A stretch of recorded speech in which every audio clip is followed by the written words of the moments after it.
परम पिता परमात्मा पूर्ण ब्रह्म सर्व सृष्टि रचनहार कबीर परमेश्वर जी की असीम रजा से आप सभी पुण्यात्माएं सत्संग यथार्थ भक्ति मार्ग सुनने के लिए उपस्थित हो सके। भक्ति मुक्ति के दाता सतगुरु भटकत प्राणी फिरंदा उत्साहिब के हुक्म बिना नहीं तरवर पात हिलंदा। परमेश्वर ने ये निर्धारित समय किया हुआ है कि जिस समय कलयुग 5505 वर्ष बीत जाएगा उसके बाद कुछ ही समय में पूरा विश्व मेरे भक्ति करेगा कबीर भगवान की, और इस काल के जाल से परिचित होकर के यहाँ की किसी भी वस्तु की डिमांड हृदय में नहीं रहेगी और सत भक्ति करके सभी सत उपदेशी प्राणी सतलोक चले जाएंगे, परमात्मा प्राप्ति करेंगे। उधर से काल ने कहा था कि मैं उस समय से पहले जब आप का दास आवेगा 5505 वर्ष कलयुग बीतेगा उससे पहले द्वादश पंथ करूं मैं साजा नाम तुम्हारा ले करूं आवाजा द्वादश पंथ नाम जो ले ही सो हमरे मुख आन समोही। और अनेक पंथ चलाऊं या विद जीवों को भरमाऊं। फिर परमेश्वर ने कहा था कि फिर काल ने कहा था कि पहले अंश हमारे जाई पीछे अंश तुम्हारे आई, ऐसा वचन हर मोय दीजे तब संसार गमन तुम कीजिए। तब परमात्मा ने कहा था ठीक है तेरी बात मैंने मान ली। कहते हैं चौथा युग जब कलयुग आई तब हम अपना अंश पठाई और काल फंद छूटे नरलोई सकल सृष्टि परवानी कोई। घर घर देखो बोध विचारा सतनाम सब ठोर उचारा। और कलयुग बीते 5505 जब ये वचन मेरा होगा साचा। कलयुग बीत जावे जब एता तब सकल सृष्टि सकल जीव सभी जीव परम पुरुष पद चेता, यानी उसके बाद सभी जीव सभी प्राणी परमात्मा के उस परम पद की जानकार होंगे। उसके वो समझेंगे कि कोई परम पद है जहाँ जाने के बाद फिर लौटकर प्राणी यहाँ कष्ट उठाने के लिए नहीं आता। तो काल के द्वारा भ्रमित किए हुए ये कबीर पंथी उन्हीं पंथों में से हैं। और परमात्मा ने कभी धर्मदास जी से कहा था कि धर्मदास जी मेरी लाख दुहाई, अभी ये मूल ज्ञान किसी को बताना नहीं है और ना किसी को सार शब्द देना है। इसको तब तक छुपा के रखना है जब तक ये सभी पंथ नष्ट ना हो। अब ये सभी पंथ खत्म हो जाएंगे और सभी एक होकर के सत भक्ति किया करेंगे, क्योंकि सत्य ज्ञान के सामने अज्ञान रुक नहीं सकता। सूर्य उदय होने के बाद अंधेरा नहीं रह सकता। अब ये परमात्मा के सत्य ज्ञान का सूर्य उदय हो रहा है, कुछ ही दिनों में ये शिखर में होगा। तो सब अज्ञान और ये नकली संत अपने आप ठिकाने बैठ जाएंगे और साफ रास्ता कर देंगे। सब बच्चे भगवान की शरण में आएंगे। अब कलयुग में ये काल के जो प्रेरित दामा खेड़ा से संबंधित कुछ जो दामा खेड़ा से संबंधित एक गद्दी चली आ रही है, वो धर्मदास जी के वंशज मानते हैं।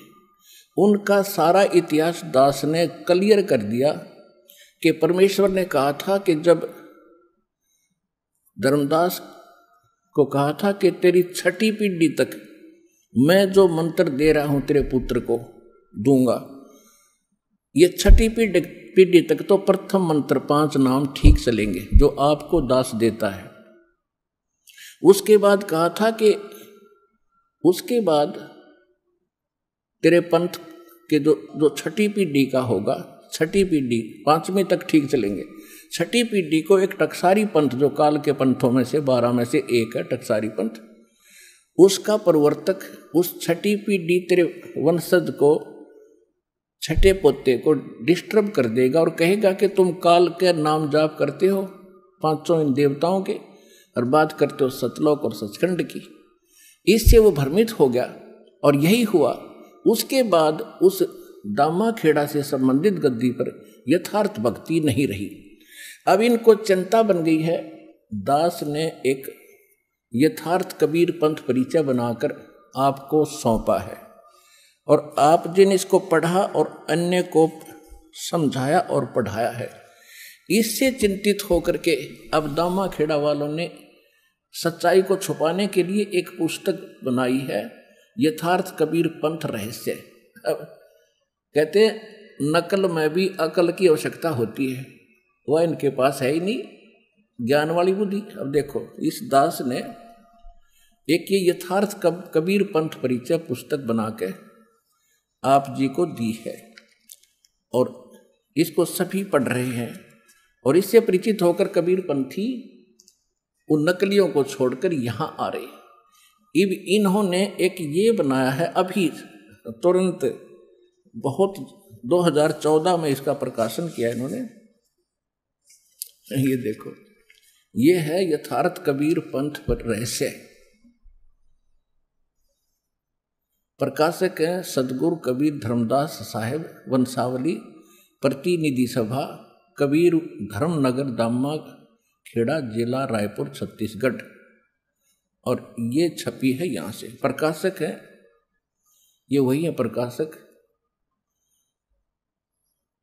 अप्रैल 2014 में।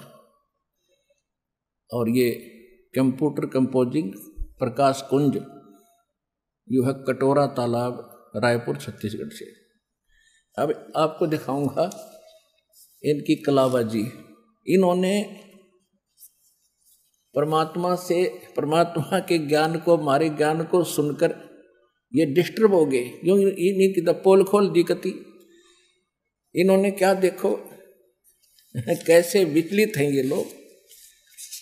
देखिएगा इसके प्रश्न नंबर, ये देखिएगा, ये प्रश्न नंबर 1 है इसका। कबीर पंथ के पवित्र ग्रंथ कबीर सागर से वर्णित अद्भुत रहस्य।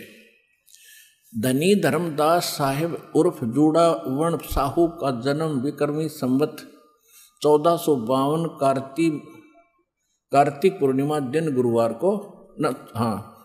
को बांधवगढ़ में हुआ। ठीक, अच्छा ये तो यहाँ पर। अब आगे देखो प्रश्न नंबर 13 में दिखाता हूँ। ये देखो प्रश्न नंबर 13, इस पर क्या कहा है।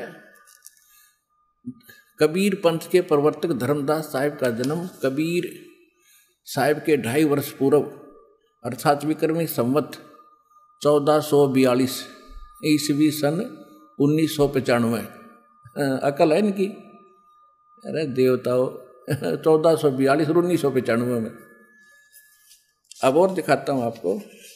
देखो 7 पृष्ठ पे ये क्या कहते हैं। 7 पृष्ठ पे कहते हैं कि सतगुरु वे सृष्टि, ये क्या लिखा है कि सृष्टि रचना से पूर्व उस व्यापक सत्य सुनता में सतगुरु कबीर साहब स्वयं ही सतपुरुष में ही विद्यमान थे, यानी सतपुरुष में थे। ये क्या मानते हैं, कबीर साहब अलग है, सतपुरुष अलग है। और हमारी नकल करके इन्होंने नीचे थोड़ी सी बात घुमाई है, देखिएगा। इसी 7 पृष्ठ पे हम पढ़ रहे हैं। यहाँ क्या कहा इन्होंने, जगत सृष्टि की रचना से पूर्व निरंजन ब्रह्मा विष्णु शंकर भी इसी में समाहित थे। यो क्या कह रहा है कि ये क्या लिख रहे हैं, सतपुरुष में कबीर साहब भी उसी में लीन थे और निरंजन भी ब्रह्मा विष्णु महेश भी उसी में लीन थे। यानी इन नकलियों ने कबीर साहब को निरंजन और ब्रह्मा विष्णु महेश की कैटेगरी में लाकर खड़ा कर दिया। इनके पास खाक ज्ञान है। और देखो आगे देखो विद्यमान थे, निरंजन भी उसी में थे, समाहित थे। और सृष्टि का संपूर्ण दृश्य अदृश्य जगत सत्पुरुष में समाया हुआ था। अतः सतगुरु कबीर साहब इस समस्त दृश्य सृष्टि के साक्षी गवाह भी हैं। वे सृष्टि के आदि में भी विद्यमान रहे और प्रलय काल तक रहेंगे, यानी फिर मर जाएंगे। अर्थात सतपुरुष और सतगुरु कबीर साहब एक ही हैं। इनकी कलाबाजी देखो, पहले तो कह रहे हैं कि सतपुरुष में कबीर साहब समाये हुए थे और ब्रह्मा विष्णु महेश और निरंजन भी उसी में थे और फिर उससे उत्पन्न हुए। अरे ये कह रहे कबीर साहब और सतपुर साहब एक ही हैं। ये तो हमारी पर केवल एक पंक्ति लिखी है गलती से। इनका मानना ये है कि कबीर साहब अलग हैं और सत्य पुरुष भिन्न है।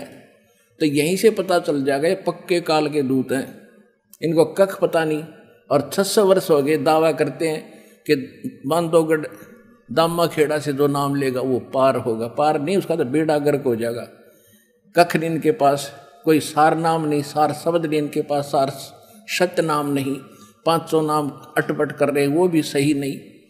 अब देखो 7 पर हम पढ़ रहे हैं, देखो ये 7 पर हम पढ़ रहे हैं, यहाँ तक हम आगे हैं। ये सारा हमने पढ़ लिया। वे सृष्टि के आदि में विद्यमान रहे और प्रलय तक रहेंगे, यानी प्रलय फिर कबीर साहब मर जाएंगे, इनका कहना। अर्थात सतपुरुष और सदगुरु कबीर साहब एक ही हैं। इसी अव्यक्त सतपुरुष से ही व्यक्त संसार का निर्माण हुआ है। और देखो अब 8 पृष्ठ पे क्या कहा इन्होंने। ये कुछ वाणी है कबीर सागर की ली है।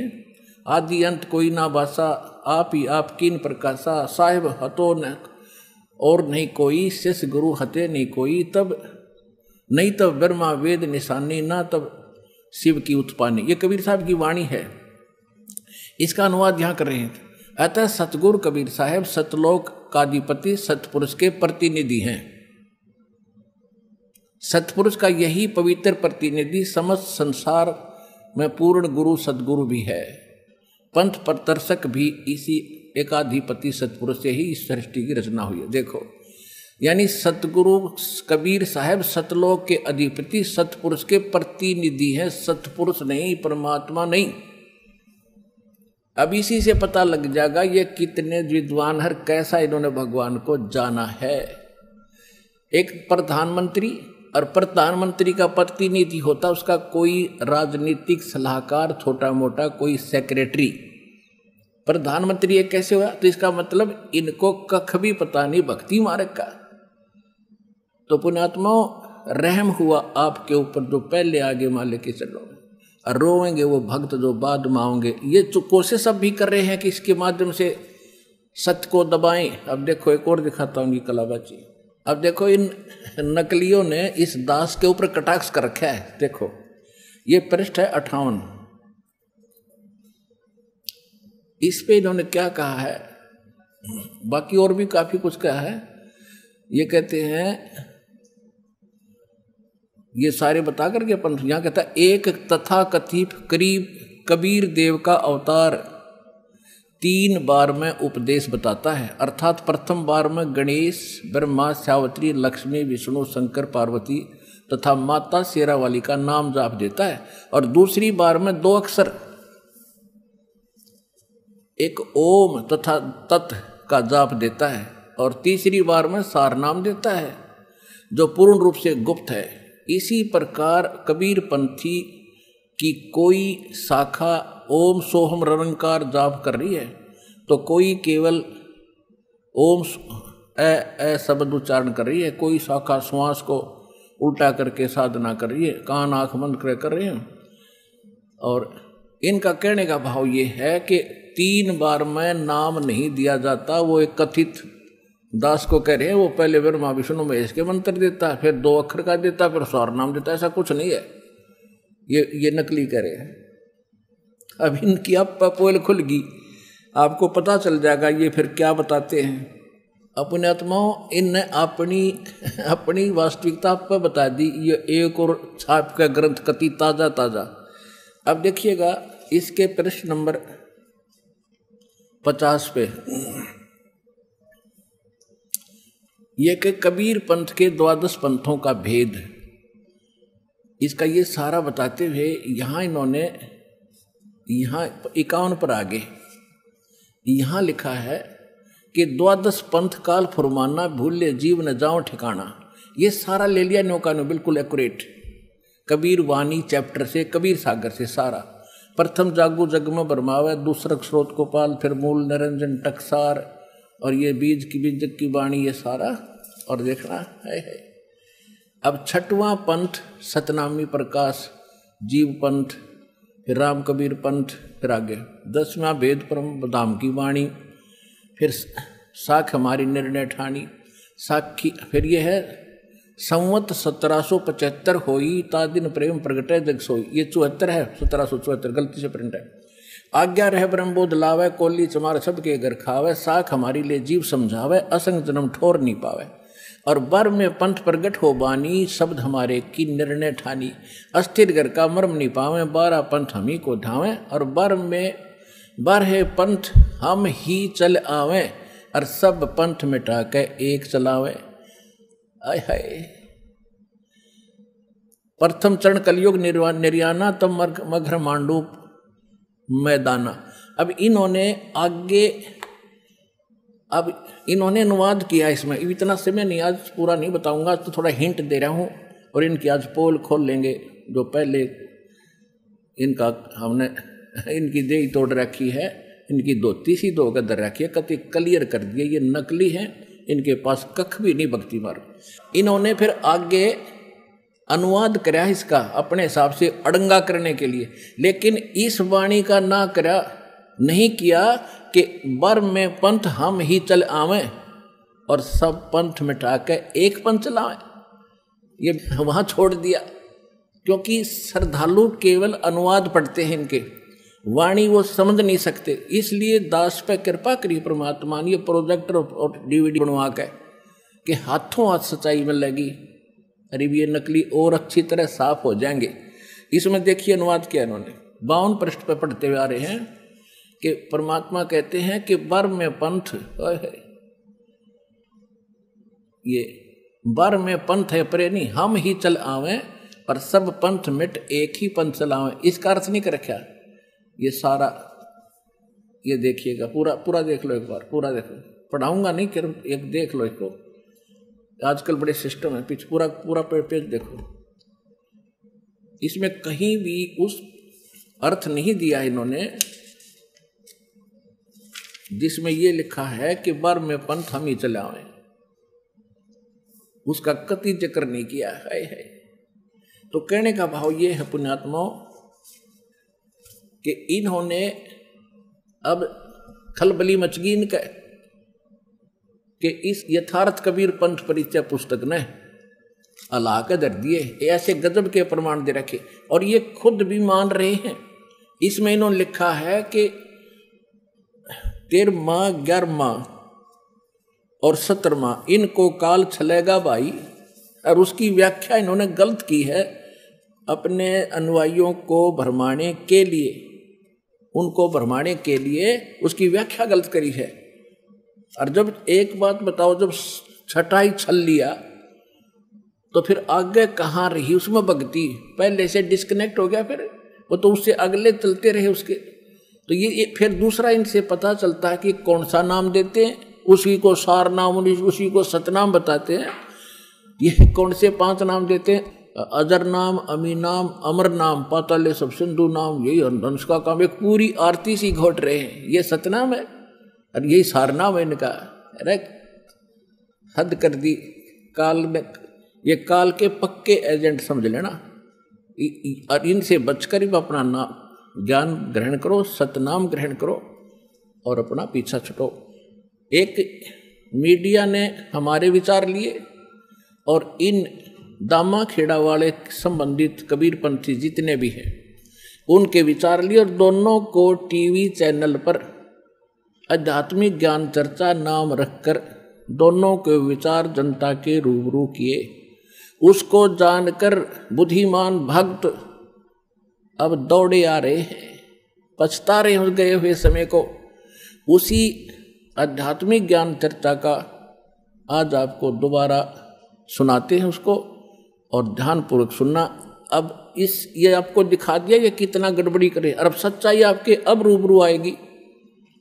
कि सचमुच वास्तविकता क्या है। अब सुनिएगा वो आध्यात्मिक ज्ञान चर्चा जो पहले मीडिया के माध्यम से टेलीकास्ट हो चुकी है।